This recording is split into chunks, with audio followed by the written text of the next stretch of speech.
Jonathan Kuminga's story with the Golden State Warriors is one of both promise and tension. Drafted in 2021 as the 7th overall pick, he arrived with the reputation of being one of the most athletic and explosive forwards of his class. The Warriors, then fresh off years of championship dominance, saw him as the bridge between their aging dynasty and a new generation.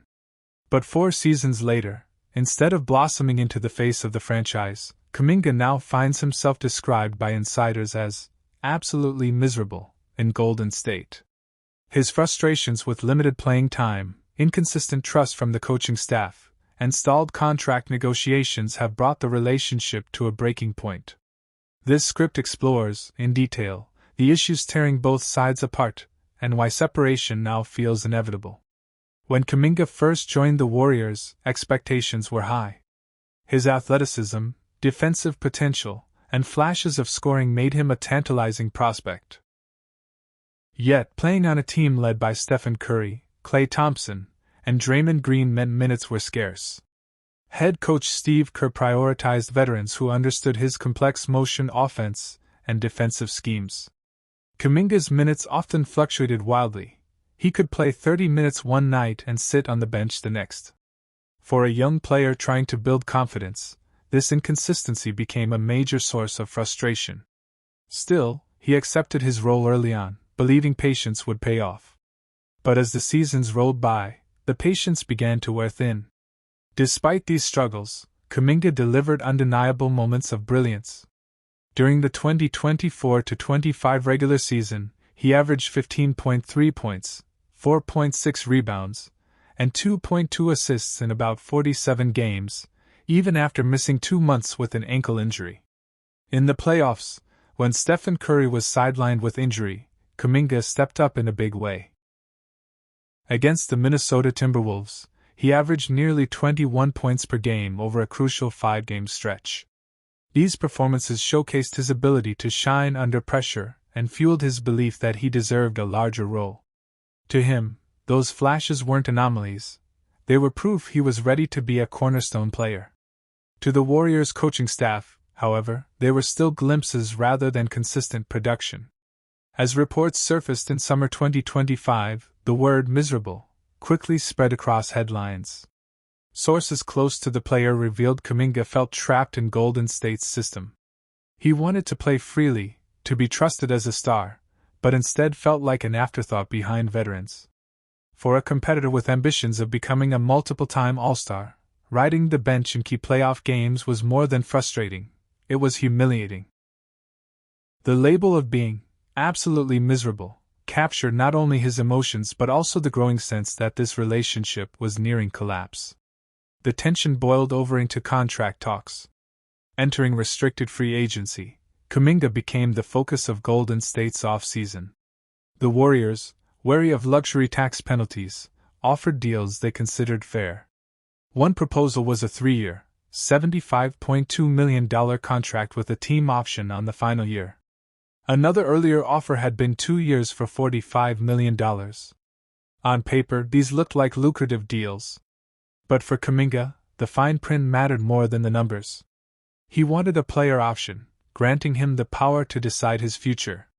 He wanted protections against being traded without his consent. He wanted to feel like a valued piece, not just a tradable asset. His rejection of these deals sent a strong message: control mattered more than security. The standoff introduced a risky but bold option: the qualifying offer. By accepting a 1-year, $7.9 million contract, Kuminga could play out the 2025-26 season and become an unrestricted free agent in 2026. This would free him from the Warriors' control entirely, giving him the chance to test the open market. But the gamble is dangerous. One injury, one per season, or another year of limited minutes could tank his value. Still, the fact that Kuminga and his camp are seriously considering this option shows the depth of his dissatisfaction. He would rather risk millions than feel trapped in a situation where he has no voice. From the Warriors' perspective, their caution is understandable. Kuminga's talent is unquestioned, but his consistency is not. His perimeter shooting remains streaky. His defensive focus sometimes lapses. His fit within Kerr's motion offense, which thrives on spacing and ball movement, is still imperfect. For an organization that has built its dynasty on trust, sacrifice, and cohesion, giving Kuminga star-level control feels like a gamble. Financially, the Warriors are also stretched thin. With Curry and Green still on large contracts and ownership wary of luxury tax costs, handing Kuminga a deal with full player control could cripple their flexibility. To them, their offers reflect both respect for his talent and a safeguard for the team's future. Inside the locker room, the situation has not gone unnoticed. Reports suggest veterans, including newly acquired Jimmy Butler, have urged management to resolve the issue before training camp.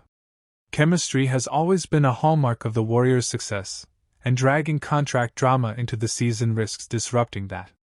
Younger players watch closely, seeing how the franchise treats one of their own. Veterans, meanwhile, worry about distractions pulling focus from their championship goals. The tension is real, and it could set the tone for the entire season. Other teams are circling. The Phoenix Suns and Sacramento Kings have expressed interest, and rival front offices are monitoring the standoff closely. A sign-and-trade could provide Golden State with assets while giving Kuminga a fresh start. However, the Warriors have already rejected some offers they deemed unworthy, refusing to take back undesirable contracts or low-value draft picks. The dilemma is clear: trade him too soon and risk losing a future star for cheap, or hold on too long and risk losing him for nothing. For Kuminga, the stakes couldn't be higher. If he bets on himself and wins, he could sign a massive contract next summer with a team that believes in him. He could finally secure the role he craves and fulfill his all-star ambitions. But if he miscalculates, if injuries strike again, or if Kerr limits his role, he risks losing tens of millions in guaranteed money. The decision reflects both his confidence and his desperation. It is a bet not just on his talent, but on his ability to break free from a system that has held him back. Golden State also faces massive risks. Letting Kuminga walk for nothing would be a devastating blow to their future. Trading him for pennies on the dollar would be equally painful. But overcommitting financially could lock them into a contract they regret. For a franchise trying to balance the twilight of Curry's career with the need for young talent, the Kuminga saga represents a crossroads. How they handle it may shape the next decade of Warriors basketball. Several paths remain open. 1. A compromise contract with both team and player options, giving each side some security and some control. 2. Kuminga accepts the qualifying offer, betting on himself and bracing for one last year in Golden State. 3. A blockbuster trade that sends him to a team willing to build around him, reshaping the Warriors' roster in the process. 4. A last-minute reconciliation where both sides agree to move forward and commit to each other long-term. Each path carries consequences, and none guarantees happiness for all involved. The Kuminga Warriors standoff is not just about one player. It reflects broader trends in the NBA, where young stars increasingly demand control earlier in their careers, and where teams must weigh potential against financial risk. It shows the tension between veteran-driven dynasties and the impatience of emerging talent. It highlights how contract structures, team options, player options, restricted free agency, can either build trust or sow division. In many ways, Kuminga's situation is a case study in the modern NBA's power struggle between players and franchises. As training camp approaches, the question remains: will Jonathan Kuminga wear a Warriors jersey much longer? His frustrations are clear, his options are narrowing, and the clock is ticking toward an October deadline. For now, he remains part of Golden State, but the partnership feels fragile. What was once seen as the future of the dynasty may now be slipping away. Whether the final chapter is reconciliation, separation, or something in between, one thing is certain: the saga of Jonathan Kuminga and the Warriors is far from over. And in the high-stakes world of professional basketball, both sides may soon learn that time, patience, and opportunity wait for no one. The Golden State Warriors enter the 2025-26 season with more questions than answers. Their off-season was quiet, painfully quiet. While the rest of the Western Conference shifted pieces across the chessboard, the Warriors stood still, paralyzed by contract negotiations. The Jonathan Kuminga saga loomed large over every decision. At just 22 years old, Kuminga is the bridge to tomorrow. Yet his restricted free agency has created a stalemate. Extend him? Trade him? Gamble on another year of waiting? The front office has yet to decide. This silence speaks volumes. For a franchise defined by boldness drafting Curry, trading for Iguodala, chasing Kevin Durant in free agency, this hesitation feels uncharacteristic. But perhaps it is also deliberate. Because beneath the surface, the Warriors are preparing for something much bigger than today's struggles. Stephen Curry, Jimmy Butler, Draymond Green. Legends, leaders, fighters. Each of them is north of 35, and each of them knows time is undefeated. Curry still dazzles with deep threes and jaw-dropping efficiency, but even he cannot carry the load forever. Butler, a mid-career arrival, was supposed to inject fresh toughness into the roster. Instead, he finds himself grinding through wear and tear, his body reminding him of the battles he has already fought. Draymond remains the emotional heartbeat, but his defense and playmaking are not as sharp as they once were. Together, they embody the heart of a dynasty in its twilight. Contracts expire in 2027. By then, the Warriors could either be on the verge of rebirth or collapse. Across the league, rivals have wasted no time in sharpening their weapons. Houston shocked the world by reuniting with Kevin Durant, adding firepower to a roster already bursting with youthful confidence. Oklahoma City retained its championship-winning core, sending a message that their reign is no fluke. The Clippers and Nuggets reloaded, adding critical depth to weather the grind of an 82-game season and beyond. The West has grown stronger, deeper, and more ruthless. And in this battlefield, Golden State risks being left behind. For a team that once dictated the style of basketball to the entire league, standing still feels like surrender. Joe Lacob and Mike Dunleavy Jr. know this. They are not blind to the storm around them. The Warriors' books are heavy now, expensive veterans, young players needing extensions, luxury tax penalties. But beyond the burden lies opportunity. By 2027, Curry, Butler, and Draymond come off the books. Suddenly, the cap sheet is light. Moses Moody's $13.4 million, Buddy Hield's $10.1 million, perhaps an extension for Podziemski. That's it. Flexibility is the key word. This is why they wait. Why they hesitate. The Warriors are playing the long game. And here lies the dream. Giannis Antetokounmpo. Nikola Jokic. Two names that ignite hope in every franchise. Two players who could shift the balance of power in an instant. According to The Athletic, Golden State is monitoring both situations carefully. Both superstars have player options in 2027. Both could, at least theoretically, walk away from contracts worth over $60 million a year. The odds are slim. Superstars rarely hit the open market. More often, they sign extensions or demand trades before reaching free agency. Yet history offers possibilities. Kevin Durant did it in 2016. LeBron James has done it multiple times. If Giannis or Jokic were to look for a new challenge, a new legacy, why not San Francisco? Why not the Warriors? Imagine Jokic orchestrating Golden State's offense, a point center blending seamlessly with the motion principles that define their dynasty.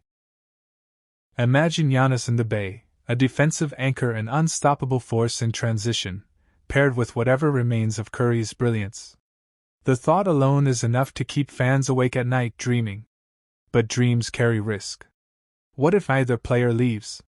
What if extensions keep them tethered to Milwaukee and Denver? Then Golden State could find itself in 2027 with cap space but no star, aging legends retired, and a fanbase staring into the abyss of a rebuild. On the other hand, the rewards are massive.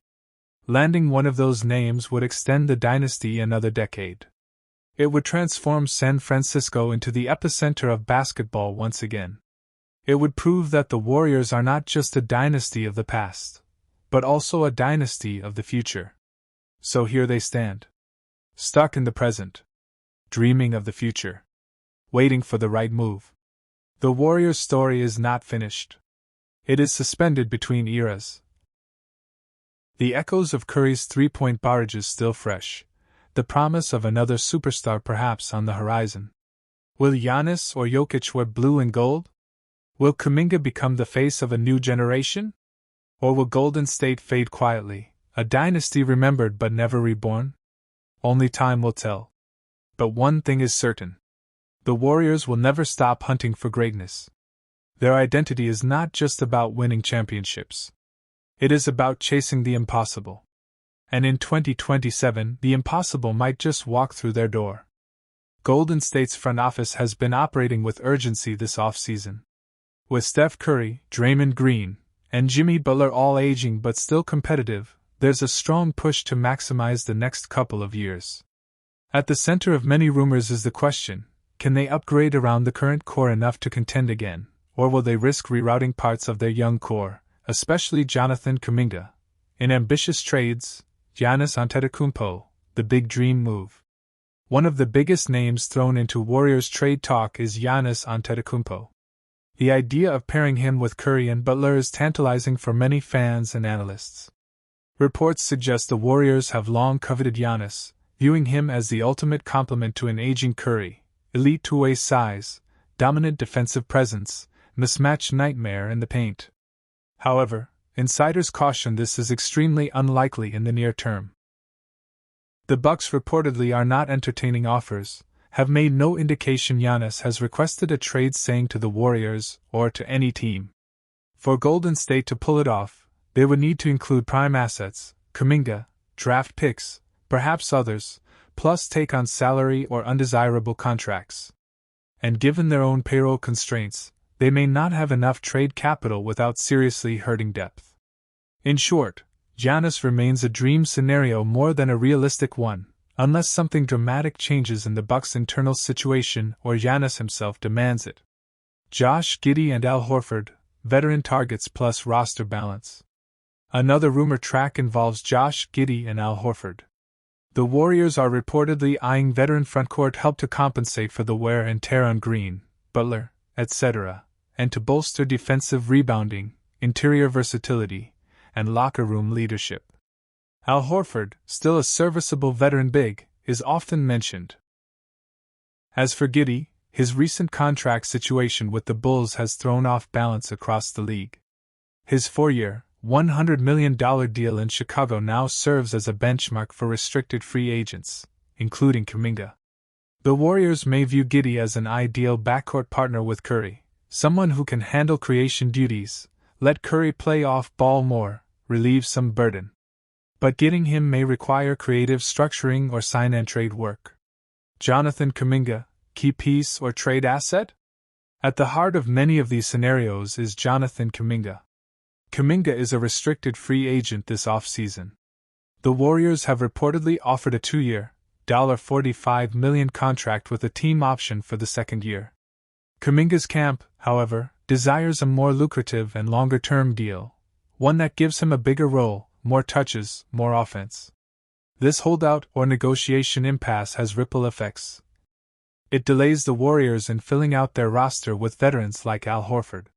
It raises the question, if the Warriors think they might go after someone like Giannis or Giddey in a trade, Kuminga becomes part of the currency. He is one of their few young assets with upside that other franchises value. So is Kuminga likely to leave? The reports suggest the most probable outcome, for now, is that he will take the qualifying offer, which he is strongly considering, and stay with Golden State for the upcoming season. It gives him the chance to prove himself, and gives the Warriors flexibility. But if the opportunity arises, a sign-and-trade could happen. Possible scenario maps. 1. Warriors go all-in for Giannis. They trade Kuminga, some draft picks, perhaps other young pieces and part of their salary cap. They move big pieces, maybe Draymond or others, to make space. The roster is retooled around Curry/Butler/Giannis for a short window. 2. Mid-tier upgrades plus internal development. Warriors decide Giannis isn't feasible, instead aim to sign veterans like Horford, retain Kuminga via qualifying offer or shorter deal, focus on depth, defensive rebounding, perimeter defense, etc. 3. Trade for Giddey plus send out Kuminga. A compromise. Bring in a younger guard who can share playmaking duties. Use Kuminga as trade asset to make payroll and roster balance work. Assessing likelihood. The Giannis trade path is the least likely of those listed. Bucks seem reluctant to move him. Demands will be steep. Warriors would have to give up too much, and possibly sacrifice future flexibility. The Giddey plus veteran big route is more plausible. It depends on whether negotiations with Kuminga push them to find better alternatives and whether the Warriors can make contracts align. Kuminga staying under a qualifying offer seems like the baseline scenario, especially since no better long-term contract seems likely at this moment given the market and Warriors' cap situation. So, in summary, everything points to a jam-packed offseason filled with rumors, but the Warriors' most realistic path may be modest improvements rather than a blockbuster move like Giannis. Kuminga's contract standoff is central. Whether he stays, under what deal, or whether he becomes trade leverage, it likely decides how big or small Golden State's ambitions can be. Veterans like Al Horford may come in as auxiliary pieces. Giddey could be pursued, especially if bigger stories stall. But at this the 2025/2026 NBA season is almost here, and all eyes are once again on the Golden State Warriors. A franchise that defined dominance throughout the 2010s now stands at a crossroads, experienced, battle-tested, and carrying the weight of expectations, but also adapting to new realities. This year feels different, not just because Stephen Curry is still the beating heart of the roster, not just because Draymond Green continues to anchor the defense, but because the Warriors made one of the boldest moves of the offseason, bringing in Jimmy Butler. Add to that the development of Moses Moody and a reshaped supporting cast, and suddenly Golden State looks both familiar and refreshingly new.